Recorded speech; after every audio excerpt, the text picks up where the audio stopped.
Found me a nice deer trail right here. It's actually going right along a edge that's to my right. You can see it's kind of a little bit of an opening behind me there. So let's see where it takes us and see if we got a spot that maybe we can put up a mock scrape or at least get a camera on one of these edges here. And let's see what we find. All right, actually I just came upon a little fen in the opening here. So kind of looks like a nice little area. We're gonna check this out a little bit. What I like about it is we have multiple edges here and some different topography. So I'm actually coming out of the thicker stuff here. And I'm now heading to some of this open area here. So let's see what we can find. Matter of fact, this one pine tree right here, right in front of me, looking like a good spot if there's some decent trails in here. So now I have this fen, which is essentially just an opening of grassy and water below. I'm standing in probably about 4 or 5 inches of water, so it's not real bad. But a lot of these are creating little points. I have a point here, I have a point right here, I have a point right there. I got this dead tree that's down, and then I got a point here and a point here, and actually right here behind me is a point as well. So I have a conglomerate of points, and it's kind of hard to tell, but I have deer trails going all through here. So what I'm gonna do is I'm gonna see if I can't find a decent spot to maybe set up a mock scrape and put my my trail camera on one of these points, whatever looks to be the point that's getting the most action, maybe essentially the central point. So let's go do that right now. All right, folks, so I am actually on one of these little island points, if you want to call it that. I'm just not seeing the trails that I'm looking for. I always bring my vine with me in case I want to put up a mock scrape, but you can kind of see the fen behind me a little bit. Actually, if I go back this way, you can kind of see that open fen again. I have an edge up here. I'm going to check out this edge, and if this edge doesn't give me what I'm looking for, then we keep moving on.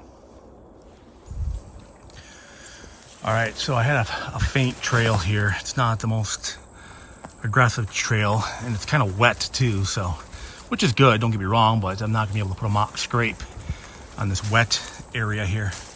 So actually this trail is behind me. I know it's very hard to see, but that trail essentially is coming from here through here. All right, so let's just keep looking, see what else we can find.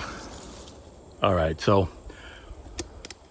taking this fen for a little bit of a ways, and what it does is it creates another pinch point, and the fen actually kind of starts to close up with these tamaracks.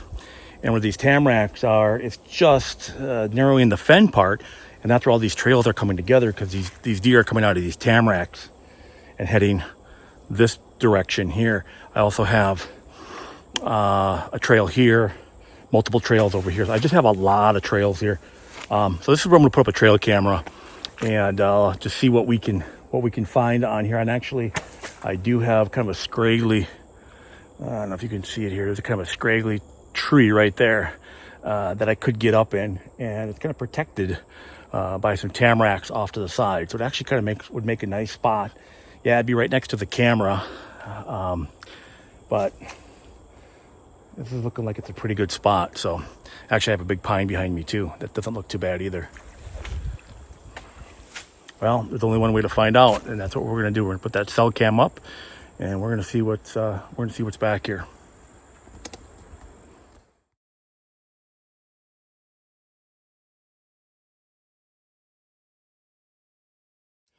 I feel pretty good about this particular spot here. So I get a nice corner. It just makes a really nice corner here. I'm gonna flip it around real quick. Actually, I'm just gonna spin. So if you can see, this is what my camera's looking at. This little bay, all right, where there's fen, tamaracks, and then actually I have hardwoods behind me. So it really comes down to a trifecta of 3 spots located at once. And I think probably a good reason why all these trails meet here. So, all right, well, let's get back to the canoe and head her back. Well, today was a pretty productive day. Got a lot of scouting in. Got to check out a lot of different areas. And sometimes the way like scouting went today, it's you have to, it's ruling out a lot of spots as well. So, and that's, I think, what we did today. So yeah, I'm looking forward to these new spots, see what the cell cams tell us. And day 1 is in the books. On to day 2.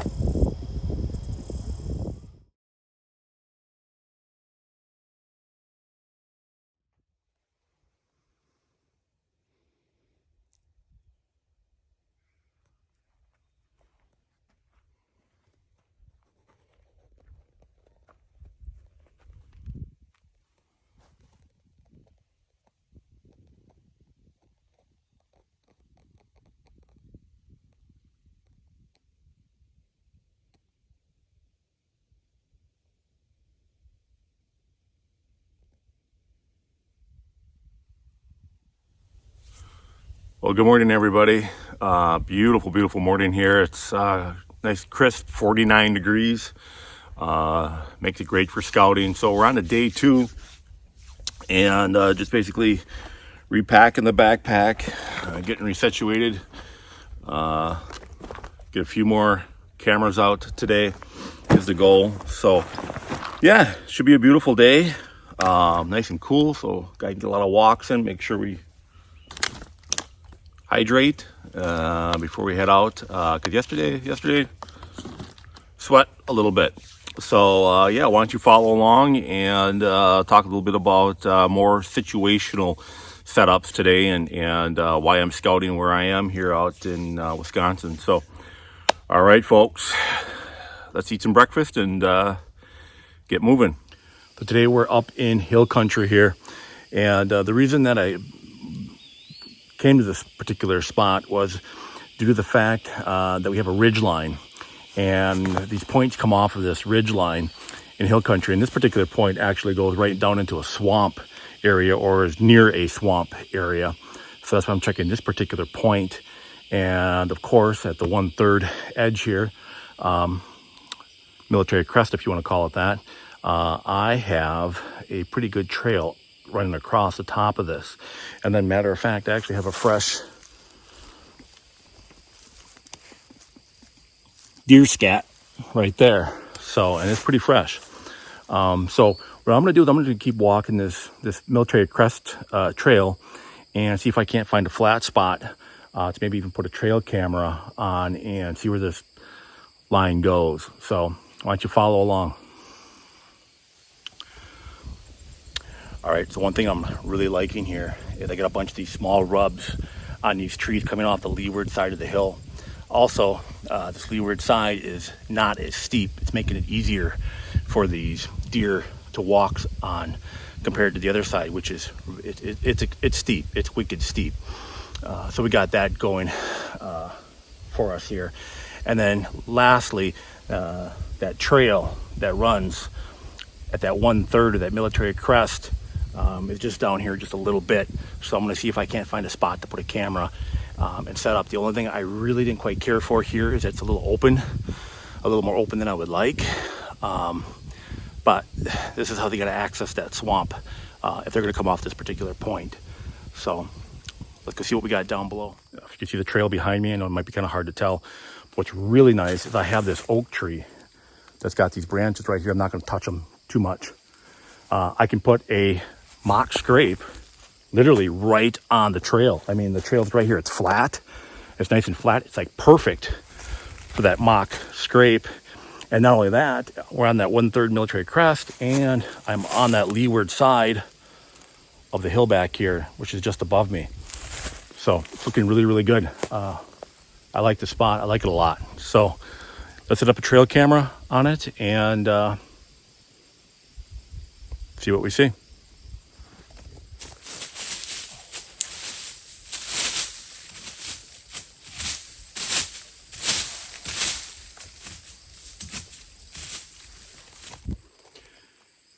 Camera's ready to rock. 2 more months to see if we can't get a big boy to come walking through this area. Looking good. I feel good about the spot. All right, let's go on down to the swamp and see what we can find down there. All right, folks, I am now in the swamp, technically. about, oh, I'd say about probably closer to 600 yards. It's a long ways from where I have that last trail camera that I just put up on that hill. So anyways, what I got behind me right here is I have an edge. So I don't know if you can tell, but I kind of got these ferns back here. You can see those ferns. And then it edges out into the hardwoods more. So what I'm gonna do is I'm gonna keep following this edge back. 2 edges is good. 3 edges, where 3 different edges come together, is really what I'm looking for. So I've been looking at the aerial map, and let's just see if I can't find where those 3 edges maybe come together. Get a little bit better understanding. I'm not seeing much for buck rubs right down here as we speak, but doesn't mean that they're not gonna pop up here soon. All right, follow along.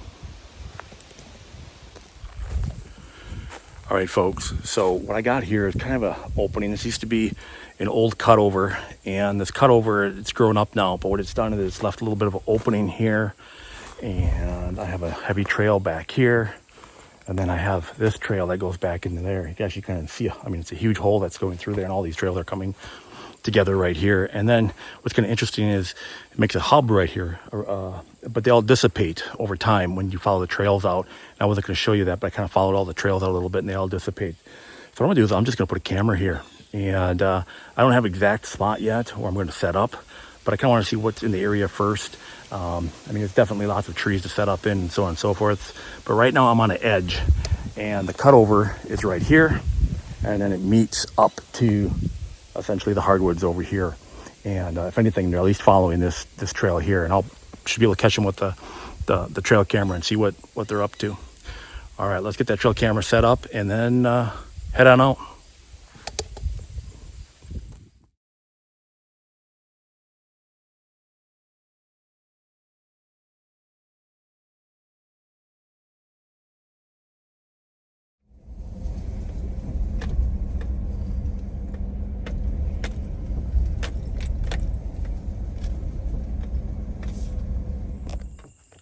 So any of you that might be new to hunting big woods public land, when I start my aerial scouting, what I like to look for are trifectas.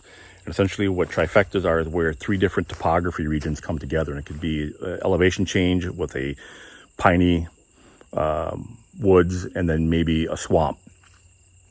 So that's where I like to start my aerial scouting, and then pin it on my map, and then come here with boots on the ground and look at it in person.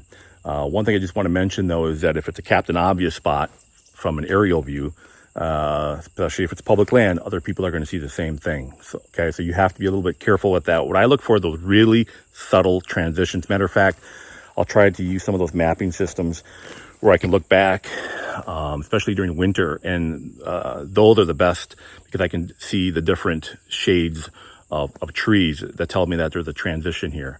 So just kind of keep that in mind. But yeah, one little tip is if you can get those trifectas, find those trifecta transitions for your aerial scouting, that's going to help you a lot when it comes to putting boots on the ground and get you in a direction of a shooter buck. The other thing I want to talk about a little bit about too is, back those maps out a little bit. I think sometimes when people aerial scout, they micro focus too much on a particular spot.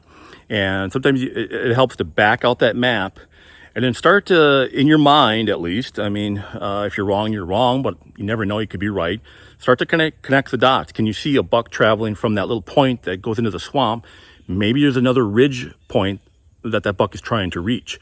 Maybe you're near, private land, and you can see where a buck might be coming from that little point of the swamp that you're currently scouting.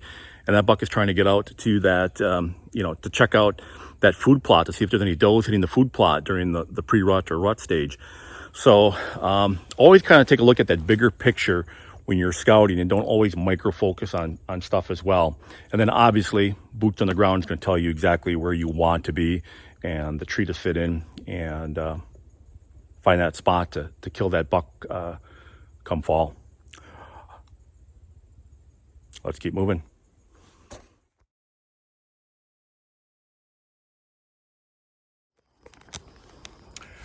All right, folks, well, I got the little cheapo Tasco set up here to cover this little pinch point. So if you look over behind my shoulder, I don't know if you can tell, but that's the cutover back there, the hidden cutover, which is actually really, really nice. to have a hidden cutover. And then I have the pinch point here. So the deer should have to walk through here to get to this cutover, because everything else around here is very thick. And then it opens back up to this old pine plantation with some underbrush underneath it. So it does thicken up a little bit back there. Real quick though, what I want to talk about though is that the spot I'm looking to put a tree stand, I know it's kind of hard to tell, but there's a scrubby little oak right there, okay? And in that scrubby oak is where I'm looking to sit. That way I can cover this little funnel right here. And in doing so, I got the camera close by. Now, normally I don't like the cameras anywhere close to where I'm going to be sitting. But in this particular case, the next time I come back here is going to be in late October or possibly early November. So in doing so, you know, I don't want to be having to walk, let's say, all the way out to that cutover and then come all the way back, leaving the scent. So this camera is only about 10 yards away from that tree stand location. And then all of that, I have the camera on the opposite side. So in case the deer get used to the camera being over here, they hopefully don't look the other direction and find me in that little scrubby oak when it comes time. So always keep that in mind too. You know, don't put your camera somewhere where you have to walk around the woods a ways to find them, either on the way in this case I didn't really have a good spot that I think I would catch the deer, or in this case here, you know, 10 yards away from where I'm going to be sitting. So all right, let's get out of here and on to the next spot.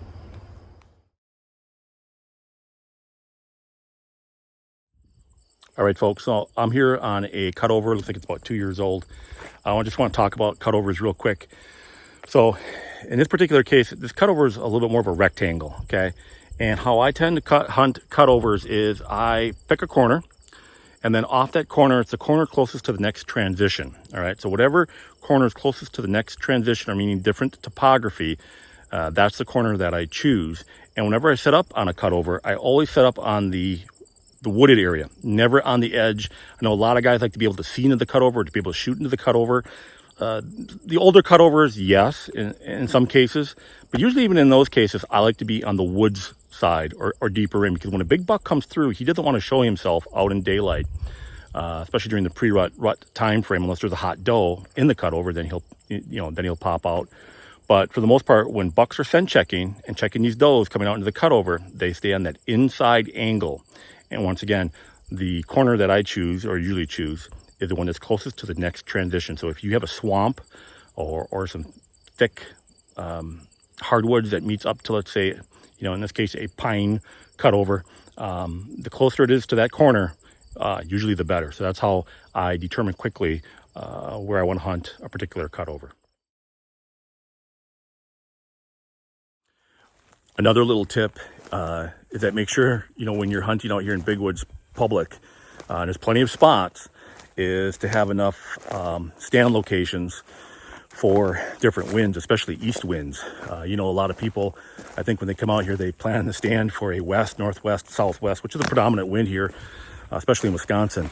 But I think the mistake that some people make is they don't have that stand location when those winds come out of the east. So make sure you got enough stands for those east winds as well. You don't want to come out here on your rutcation and have an east wind all week and then find yourself screwed from that standpoint. All right, once again, let's keep moving.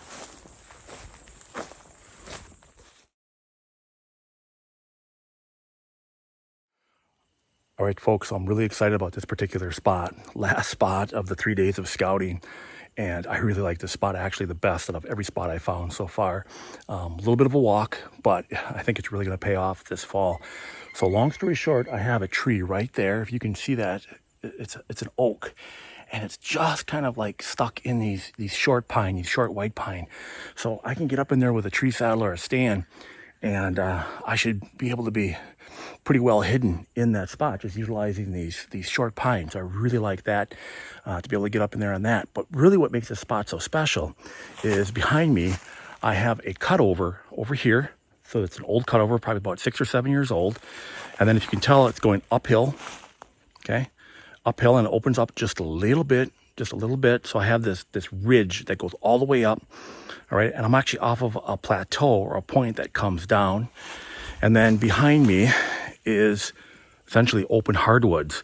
So I have actually 4 different topographical features. And this spot's not an easy spot to get to or find. you know, I had to kind of break a little bit of brush to get back in here, but that's great. So hopefully nobody else knows about this spot either. And then what's nice about it is I'm going to put a trail camera. I have one cheapo trail camera left, and I want to put that down probably about 200 yards away. I want to keep it quite a ways away, just to see what's coming back here, who's walking back here, if anyone's back here, but I don't think there is. So I'm really looking forward to this spot. So we'll see if the spot pays off this fall.